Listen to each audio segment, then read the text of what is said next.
હું છું દરજી કામિની। આપ જોઈ રહ્યા છો MG લાઈવ ન્યૂઝ મહેસાણા। બાંગ્લાદેશમાં હિન્દુઓ પર થઈ રહેલા અત્યાચારોની વિરોધમાં મહેસાણામાં ધર્મસભા રેલી આવેદનપત્ર આપવામાં આવ્યું। બાંગ્લાદેશમાં બહુસંખ્યક કટ્ટરપંથીઓ દ્વારા હિન્દુ સમાજ પર અમાનુષી અત્યાચાર ગુજારાય છે। બાંગ્લાદેશ સરકાર દ્વારા ઇસ્કોન મંદિરના શ્રી ચિન્મય કૃષ્ણદાસજીની ધરપકડ કરવામાં આવી। હિન્દુ સમાજ માટે ખતરારૂપ ઘટનાઓ બાદ બાંગ્લાદેશ સરકારનું મૂક બનીને સમર્થન યોજનાપૂર્વક નિશાન બનાવાઈ રહેલા હિન્દુ સમાજની સલામતી તેમજ શ્રી ચિન્મય કૃષ્ણદાસજીની મુક્તિ માટે સમસ્ત હિન્દુ સમાજ જનજાગરણ સમિતિ દ્વારા ધર્મસભા બાદ રેલી રૂપે જઈને મહંતો અને હિન્દુ ભક્તોએ કલેક્ટરશ્રીને મહેસાણામાં આવેદનપત્ર આપવામાં આવ્યું। રિપોર્ટર ચેતન પટેલ, મહેસાણા। દેશ પલાય પછી જે હિન્દુ સમાજ ઉપર અત્યાચારો અને મંદિરો ઉપર પણ જે તોડફોડની ઘટનાઓ ઘટી રહી છે, અત્યારે વધારો થતો જાય છે, ત્યારે હિન્દુ સમાજ ભારતની અંદર પણ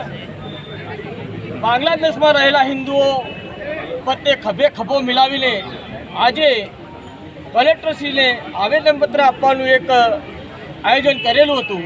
તેમાં મહેસાણા જિલ્લાના હિન્દુ હિતરક્ષક સમિતિ એમાં ખૂબ મોટી સંખ્યામાં આજે જોડાઈને કલેક્ટરને આવેદનપત્ર આપી રહ્યા છે।